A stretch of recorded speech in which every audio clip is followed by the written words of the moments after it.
Suzy will be presenting mostly on the three waves of volunteers and other alien spirituality that she has become versed in and privy to and witnessed, and more about the soul evolution aspects of her experience and story.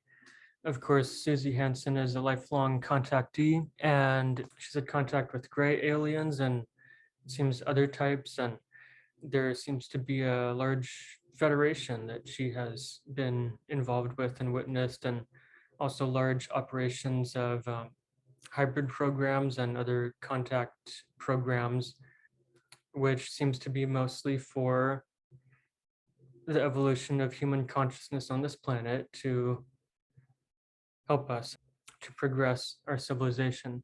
Suzy is the author of The Dual Soul Connection.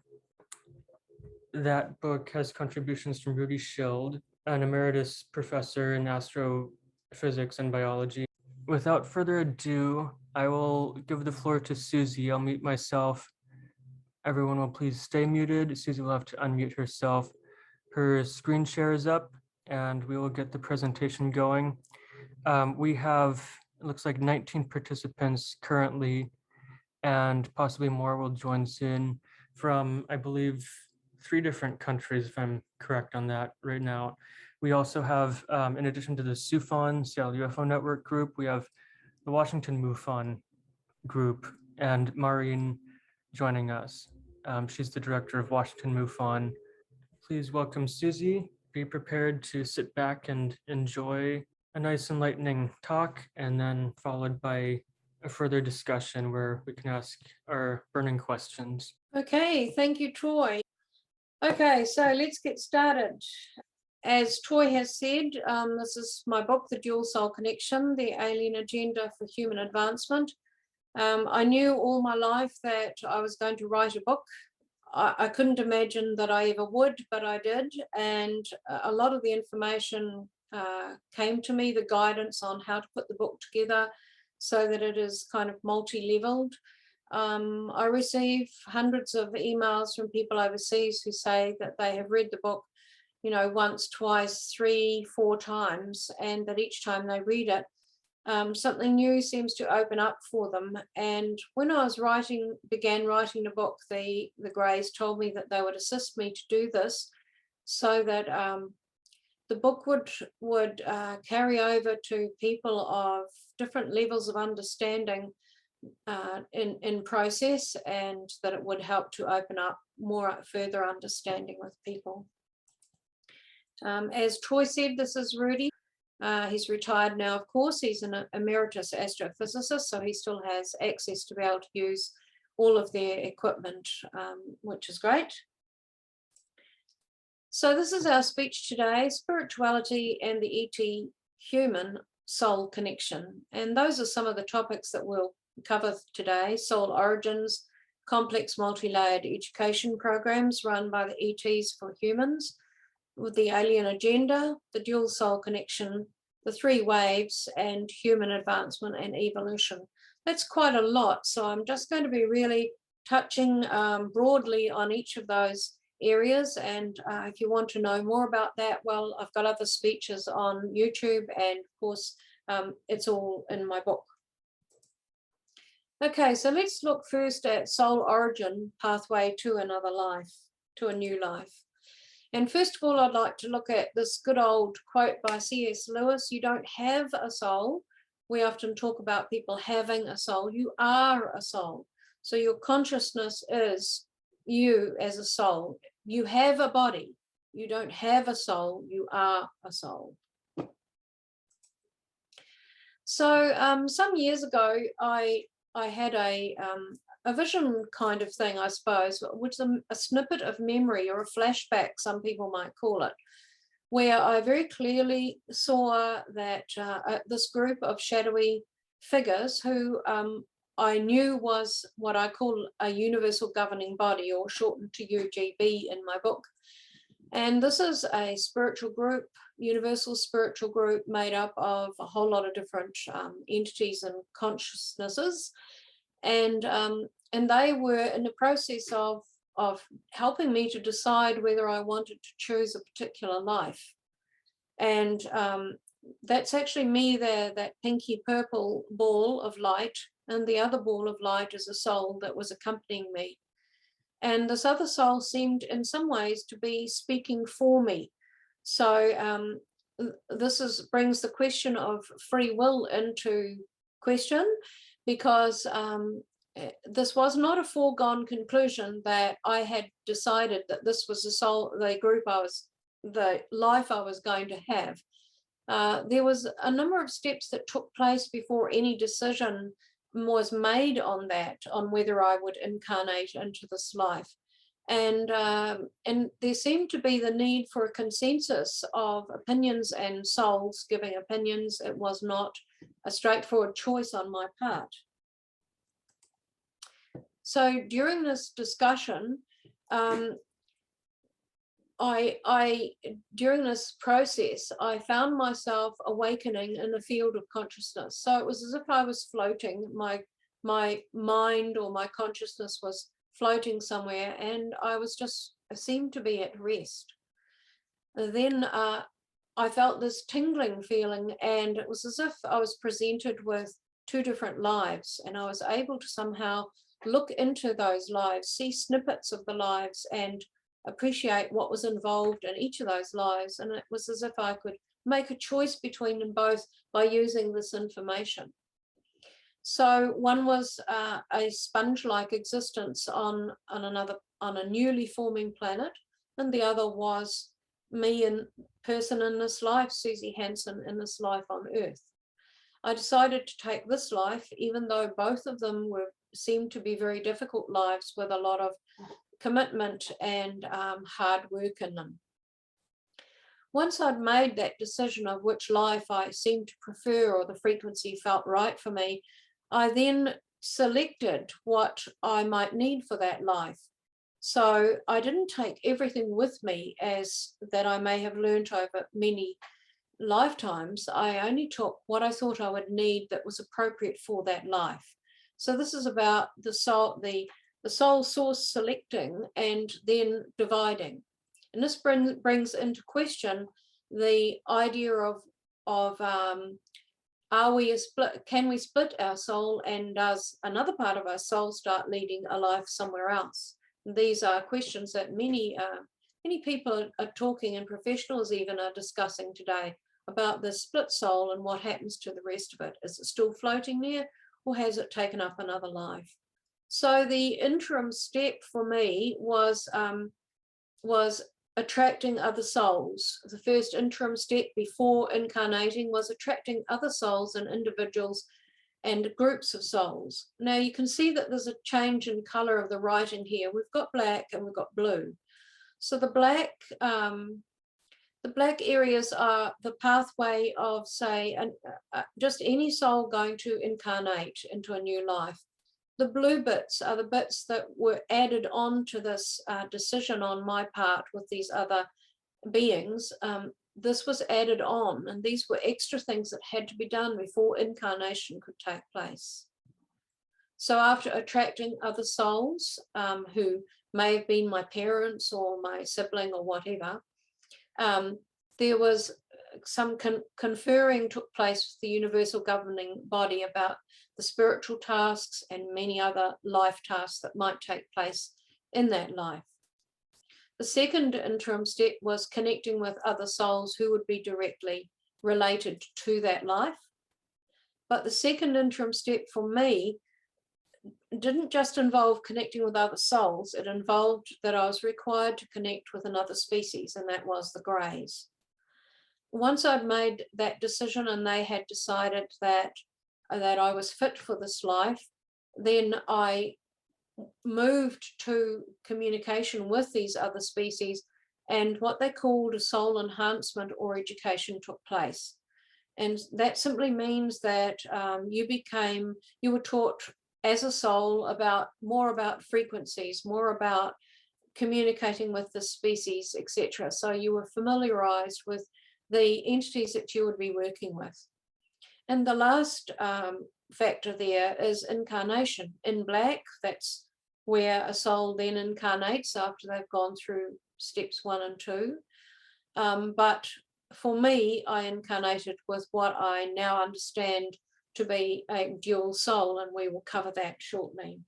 So there are a number of things that came out of this: the concept of reincarnation, the soul's frequency, split or divided souls, lives between lives, multiple or concurrent lives, prior agreements and life plans, the interim steps to the incarnation, the power of attraction, soul intent versus free will, the universal versus human souls, and our soul's evolution. These are all things that were involved in that one vision kind of thing or memory that I had.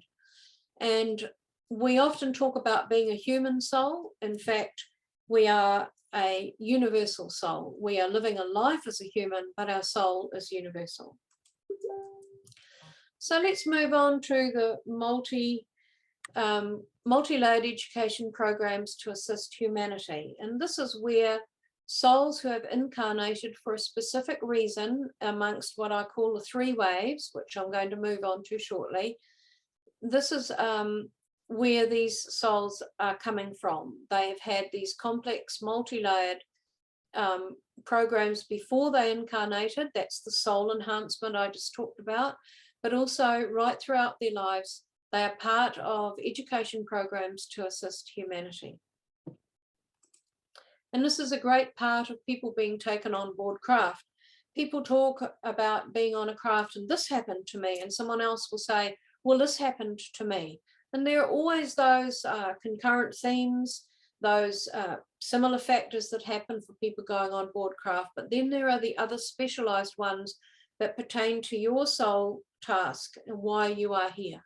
So how are they educating us? Well, on craft, they're educating us through lectures, through testing and assessment situations. And on the left-hand side there, you can see me with a grey by sitting at a screen in my pink nightwear.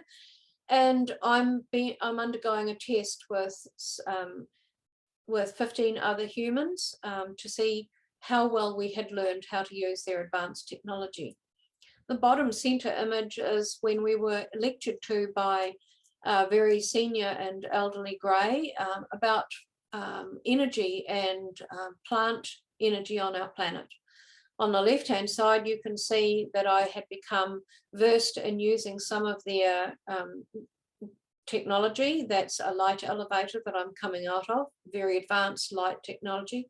And on the right, I'm inside a small scout craft and I'm being taught to fly it, and I'm looking out through the screen at the vista before me. So there are many, many ways in which we are taught to do things on craft, and this is all part of preparing us for our roles in this life. So the playroom that I talk about in some of my speeches was a very important part of this. As a young child, I was taken on board craft, and many experiencers report the same. And I was taken to something that was like a playroom, I guess, where there were other younger species and entities of different species of greys, mixed species, put all together with human children.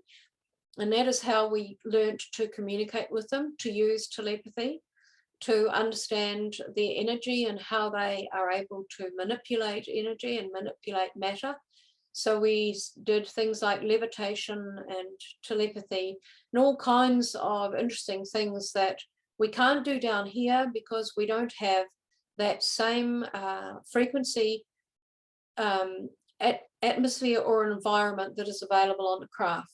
And often I talk about the big brain of the craft. That's the central computerized consciousness that exists in the craft or within the craft or including the craft, and it actually carries over to all the occupants, and all of the technology within the craft is linked to this. And from an early age, we learned how to link to this and how to utilize it. On one occasion, a particular occasion when I was 8 years old, and I was taken on board the craft and I was in the playroom, I was approached by a senior grey and asked if I would like to accompany him to meet another child. So at the age of 8, I began to learn my part in the agenda, and I was going to meet the soul of my future son 20 years before he was born. But I didn't actually know that at the time. I was just told that I was going to meet with another child. So once this ball of light entered the room, I was quite shocked and disappointed because I'd expected another human child, and instead a ball of light came in, which was in fact a soul, and I recognized that. And then with the senior grey, an information transfer took place where he outlined my tasks in life and future events, and this was layered in 3 telepathic streams. So he was informing me in a very adult way of what was going to take place, and he was able to manipulate my consciousness so that temporarily I was able to understand what he was telling me from an adult perspective, and then he was able to shift my consciousness, manipulate it back down to being a child again. So the first stream that he told me to calm my shock and confusion when he said that this is your son and you are going to love him and you will love him soon, he simply said to me, we want you to be friends and we'll observe how you relate to each other.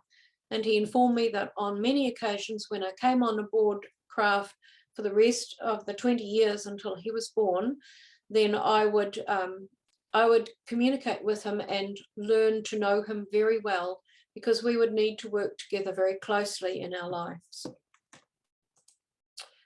The second stream he sent to me was a deeper level of information, embedding specific and detailed data into the subconscious to be revealed in the future, but some of which I was able to register consciously at that time. So he allowed me to register some of it in this from this mature perspective, so that I had this understanding of something in the conscious mind.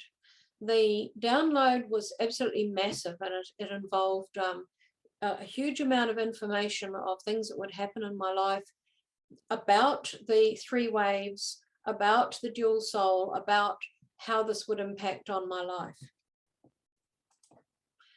And the third stream, the volume of information imparted was huge. So he used a calming overlay, a calming third stream, bringing my mind back to the present with a basic set of facts regarding meeting a new friend. So we go from something quite small to something massive, and then bringing it right back down to the moment of me standing in front of him with this ball of light in the room, bringing it back down to something simple that a child could accept. He then told me that we would learn to be friends and they would leave me now to play for a while. And during this time, I got a rapport going with the soul with telepathic means. I was able to pick up images, pick up feelings from the soul, felt this enormous love for it, which was quite overwhelming, feeling like I knew it and was connected to it. And later, of course, I learned that I had been in previous lives with the soul. And we often talk about people who've led past lives together, and this was the case with the soul. So at that point, they returned and took me back to the playroom. This is another image my husband has done of the playroom, and just got back into the activities. I asked on my way down a corridor if I could tell the other children about this, and they said, no, this is just for you. And then it was as if memory of it just gently faded away, and I skipped back into the room and joined the rest of the children. So this was the first real outline of something important in my life. I had memories and snippets of memories of being on board craft as a much younger child, but this was the main one that arose at this age. And at that age at school, suddenly my thirst for learning increased tenfold. I was reading my neighbours' encyclopedias. I could not stop learning. I became curious about everything, and my psychic abilities, which had been ticking along there quietly for a few years, suddenly became quite overwhelming. And I believe that something was opened up by this meeting with the soul, And the information they gave me really opened something up within me, which I had to learn then to control, but also to hide from other people. Now, if we move forward 20 years to when I was pregnant with my first child, a merging or soul insertion took place on the craft where I was taken on board. I was quite heavily pregnant, and I was put on a table with some entities. Two of them were grey mixtures, as you can see by the difference in their eyes and their heights. And the one on the right gently revealed to me, it took me on in the what I call the human consciousness. So I was a bit worried about why I was there. And then he began going into that into the memories and into the communications and time I had spent with this soul, and reminding me that it was now time to insert this consciousness or the soul into the body of the child that I was carrying. And it was quite late in the pregnancy, which arises a lot of questions to do with abortion and other issues which we won't get into, but there are these thoughts that arise from this. So the room was abuzz with excited streams of thought between them all about witnessing this event. They brought in a real little gang of younger greys, and I was told that they would also accompany my son through his life. I have, as many experiencers describe, I have certain greys that I've had continuous contact with throughout my life on many of the events on craft. And I can tell you that this group of young greys was much larger than the group that I was used to communicating with, who felt like cousins when I went on board. And this was a much larger group, which indicated to me that this soul had a very difficult path and a very big task to do in life, and would need a lot of support and input from the greys who were going to be supporting him, who were younger greys as well. So the insertion of the soul took place, and my body went very cold and still. It felt as if my heartbeat had slowed. All of my metabolism had slowed down, and the grey told me that this was necessary so that no shock occurred to my body, because this soul blue light had been enhanced to a significant degree in terms of its frequency, very high frequency, and if they didn't do this soul insertion with the vibration of the body being slowed down, then it could be damaging for me. So this carried through from the age of 8 right through until that soul was born as my son. So moving on now to the alien agenda, discovering my role in it and a dual soul connection with the greys. Because at that point, I wasn't really aware that there was this other thing going on with me. I'd had this these quite momentous things happen with meeting this soul and being able to spend time with them. But this also occurred later at the age of 8, some months later. So they were really ramping up what I was learning at that stage as a young child. On this occasion, I was taken on to the craft, and one of the entities that I've had a lot of time with is I called the grandfather, and he told me that he would transfer a book, or in other words, a download into my mind, which would open one day, the pages would begin to turn. And meanwhile, he would help me to momentarily understand the information and meet the souls I would work with in the future. So he was providing me with information of the tasks in my life and introducing me at an early age to some of the souls who would work with me. So those would have been the souls and the groups of souls that I sought out while I was still in the field of consciousness and before incarnation. These were some of the ones that I would have gathered towards me and gathered by like frequencies moving together and knowledge that there was a job to be done. So I was a bit daunted by this situation, because they told me that the souls, they were going to bring these souls in and they would leave me for a while to see how I would communicate with them.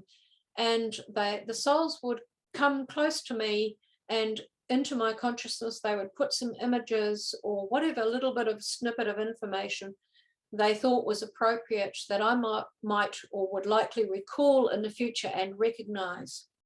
So some of these souls had already incarnated, so there were people who were older than me, and some had not incarnated yet. They were still going through that soul enhancement process with the Greys, and they would incarnate later. So they all moved in close to me, and there are a number of people who have turned up at various stages of my life who have offered support, important support and important assistance, and Dr. Rudy Schild was one of them. The late Graham Opie, who was one of my close friends and colleagues in my organisation, UFO NZ in New Zealand, was another. As soon as I saw him, I recognised his frequency and knew that he was there for a purpose, and he worked with me and assisted me for 20 years. So there may still be some that I haven't met yet who are younger than me, and I'm sure that I will recognise them when they turn up. At the end of this process, when the Greys came back into the room, I noticed that suddenly the atmosphere changed dramatically in the room as an intense wave of energy enveloped me with deep feelings of tenderness and devotion. It was completely overwhelming, and then I began to notice that there was this pinky red glow coming out of the torso of the Greys. And what was immediately shocking for me was that I looked down at my white pajamas, because there was a red glow coming out of me as well. And on top of this, there were these crystalline sounds that they were making. Now, I didn't actually see their mouths open, so I doubt that they were coming from a voice box, but the crystalline sounds were like angelic singing. And as to whether they were creating them through consciousness or telepathy, I don't know, but it was probably one of the most beautiful sounds I've ever heard, and there's no way I could replicate it. So I said, they're singing to me. I've written in my book, they were singing to me, to someone inside me. So I felt as if I had two heads, two brains. I felt as if they were singing to the other brain as well, and they were emanating a red glow, and they were thanking me. And this other brain, or this other feeling of an entity within me, and they were thanking us both for doing this work. This was a very emotional occurrence, and I began to realize at that point that I was a little different. That was very daunting, and I did not have a handle on it at the age of 8, and it has taken me, you know, much of a lifetime to gain an understanding of what the Greys and their associated entities and species are doing with humans at this time, in order to move our evolution forward and prepare us for open contact one day.